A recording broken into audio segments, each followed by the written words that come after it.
Bonjour à tous, je m'appelle Jean-Marc, nous sommes le 14 juillet et nous allons parler de l'ascendant et des maisons en astrologie. Un jour, j'ai fait une découverte, plutôt une redécouverte, et puis par là, j'ai déduit d'autres principes qui m'ont fait vraiment faire un gros bond en avant dans l'efficacité astrologique. Je fais partie de l'équipe Révélation astrologique et je vous présente Gertrude. Bonjour Gertrude. Bonjour mes poussins. Je vous présente Kalana. Bonjour Kalana. Bonjour les cousins. Et comme le titre de la vidéo l'indique, après 40 années d'expérimentation, je peux affirmer que, et je pourrais vous expliquer pourquoi par la suite, les maisons astrologiques à partir de l'ascendant sont égales.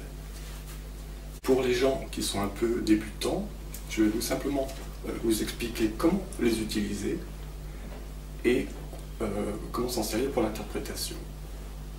Deuxième phase de la vidéo, je vais vous expliquer pourquoi ça marche comme ça, comment j'ai découvert et comment ce principe est logique astronomiquement, et aussi pourquoi du coup d'autres systèmes ne marchent pas et ils faisaient illusion, et je vous dirai aussi pourquoi.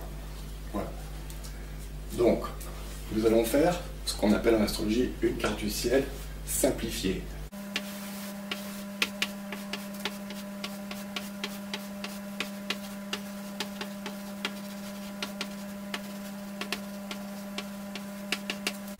Voilà ce qu'on appelle le signe du zodiaque. Et nous allons imaginer un ascendant taureau.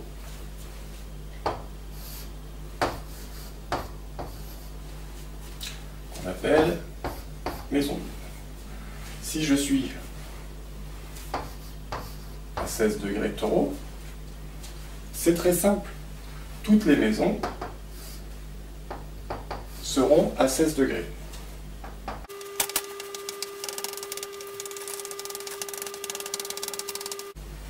Voilà, la base est simple.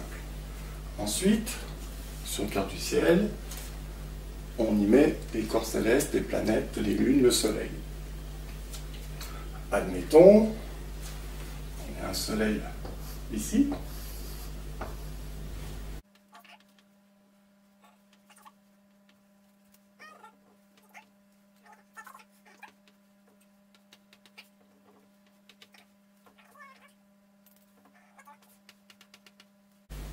Ah, on a oublié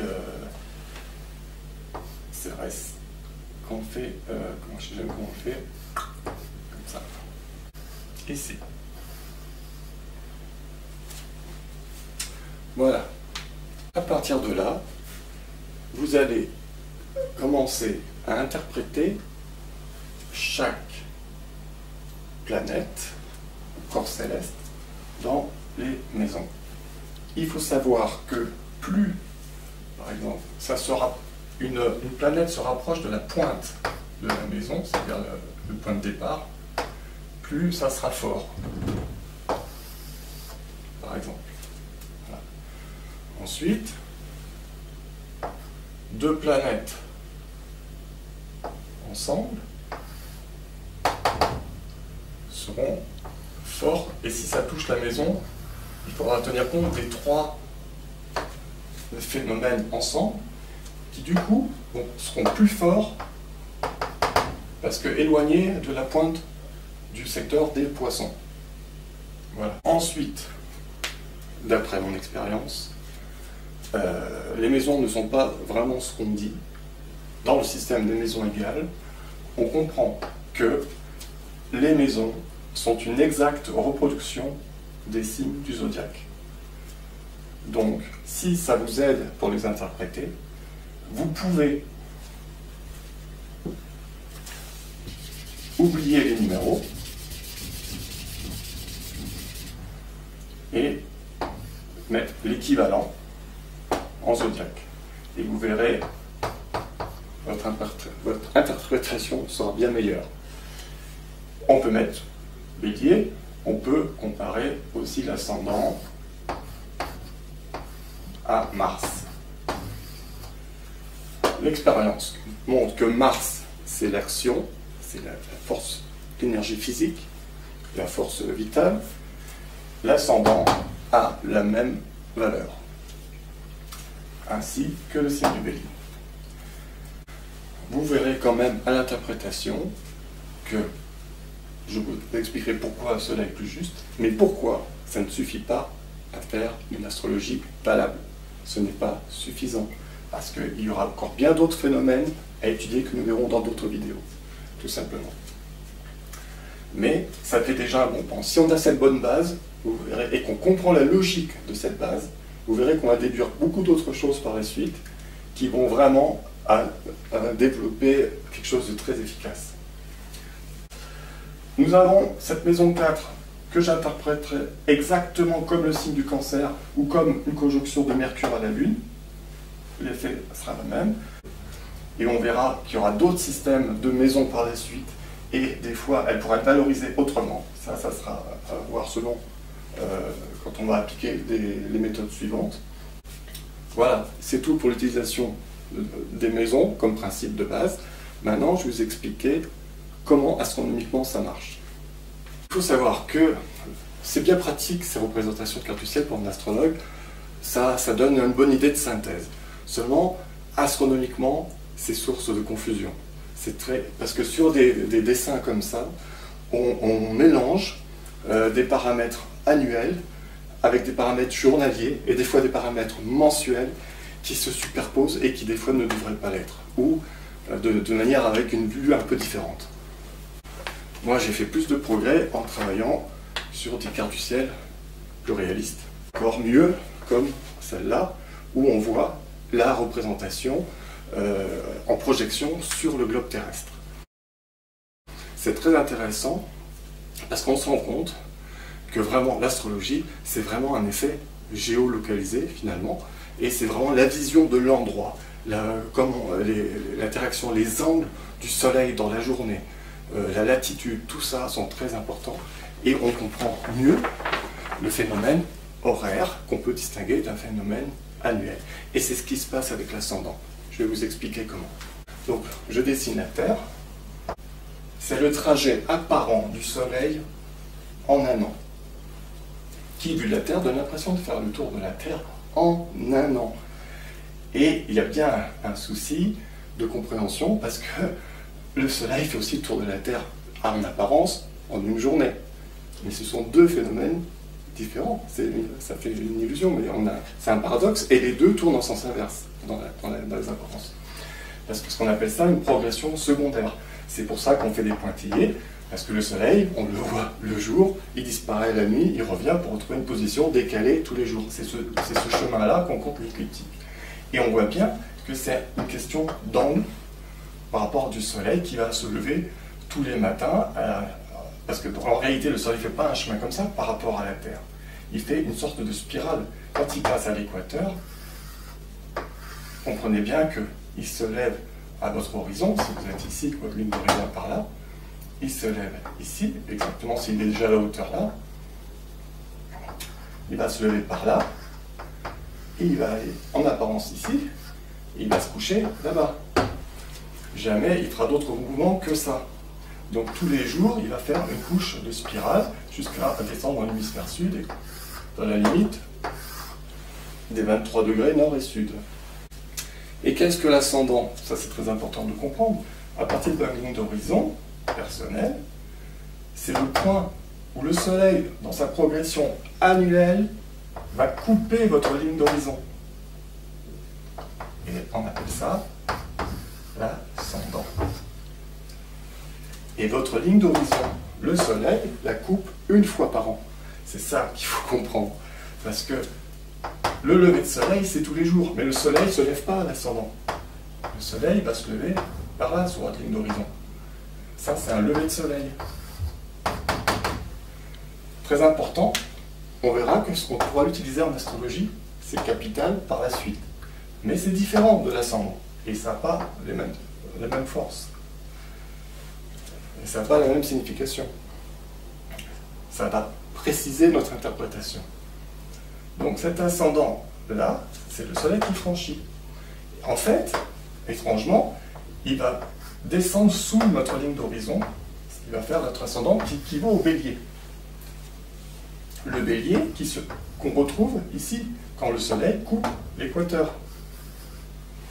Il y a bien une similitude d'effet entre ce trajet du soleil qui coupe, ce qui est quand même la ligne d'horizon de la Terre, si on habitait au pôle sud ou au pôle nord, si la Terre, voilà, c'est elle qui synthétisait tous ces effets,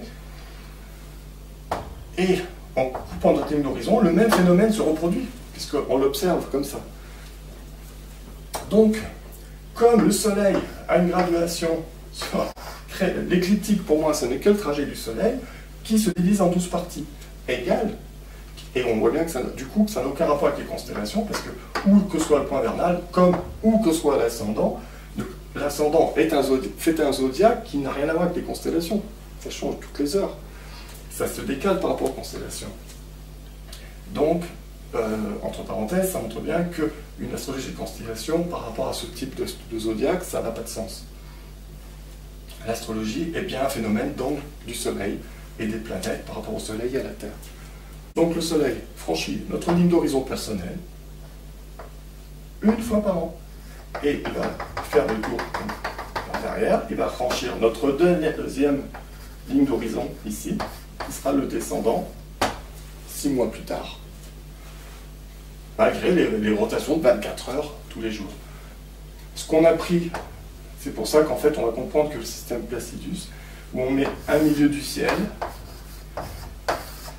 c'est deux phénomènes qui n'ont rien à voir ensemble, cette rotation de la Terre par rapport à l'ascendant. Le seul aspect horaire de l'ascendant, c'est que c'est une ligne d'horizon qui se dépasse dans la journée, donc évidemment le point va changer. Mais astrologiquement, c'est le trajet du Soleil sous la ligne d'horizon.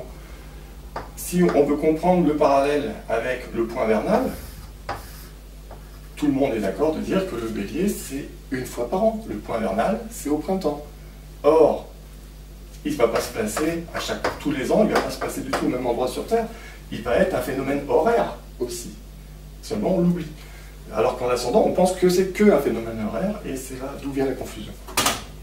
Voilà. C'est aussi clair que ça. Donc, le système Placidus, qui voudrait faire un rapport, parce que c'est un phénomène écliptique horizon, et en aucun cas, il correspond à l'axe de la rotation horaire de la Terre, ce phénomène.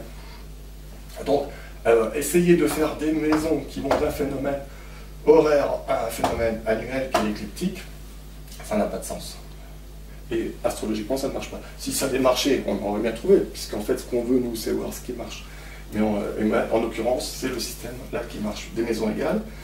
Et comment on peut le savoir? Puisqu'il y a des gens qui disent oui, mais, n'est-ce pas Gertrude? Oui, mais dans les thèmes que j'interprète, ça marche la plupart du temps. Si les maisons avec le système Placidus marchent, ça marchera dans les faibles latitudes ou à l'équateur, parce que la différence ne va pas être énorme. Par contre, quand on veut travailler sur les maisons, ce que j'ai fait, on va étudier en Suède, en Finlande, et on voit que les gens, du coup, ne peuvent plus vraiment utiliser Placidus parce que les incohérences sont trop apparentes et l'interprétation est vraiment beaucoup moins bonne que dans les pays Italie. En Amérique, ils utilisent aussi Placidus. Amérique, Québec, USA, Équateur, tous ces pays-là. Voilà. Une chose à préciser aussi, parce que ça fera l'objet d'une vidéo plus tard, l'interprétation que je fais des maisons égales, et ça c'est une découverte toute récente, ça ne marchera peut-être pas, et certainement pas dans l'hémisphère sud. Et on expliquera aussi pourquoi. Et on pourra aussi expérimenter cela. C'est très récent et c'est capital pour ceux qui veulent faire des interprétations dans l'hémisphère sud. Ce que j'ai peu fait jusqu'à présent, mais là je me suis bien documenté. Voilà, c'est tout pour cette vidéo. Je vous remercie. Bye, à bientôt.